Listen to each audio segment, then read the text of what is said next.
শাকিব খানের সাথে বসে তুফান দেখছেন দুই নায়ক আরিফিন শুভ ও জিয়াউল রোশান। সিনেমা শেষে প্রশংসায় ভাসিয়েছেন শাকিব খানকে। কৃতিত্বের একটা বড়ই কারণ তো রাফি, কারণ রাফি তো এভাবে নিয়ে আসলো শাকিব ভাইকে।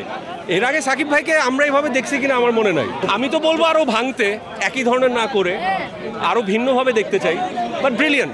প্রিমিয়ার শোতে আসছি। আমার রাফি ভাই গতকালকে রাতে জানানো যে প্রিমিয়ার শো হবে। একজন অ্যাক্টর হিসেবে বা একজন ফিল্মের সংশ্লিষ্ট হিসেবে বা এর বাইরেও যদি চিন্তা করি, একটা সাধারণ দর্শক হিসেবে আমার তুফান দেখার আগ্রহ একদম সিনেমা রিলিজের আগে থেকেই ছিল।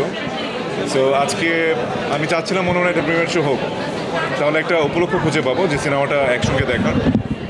সো আজকে ভেরি এক্সাইটেড। সিনেমা প্রেমীদের এবার মুগ্ধ করেছে ঈদের চলচ্চিত্রগুলো।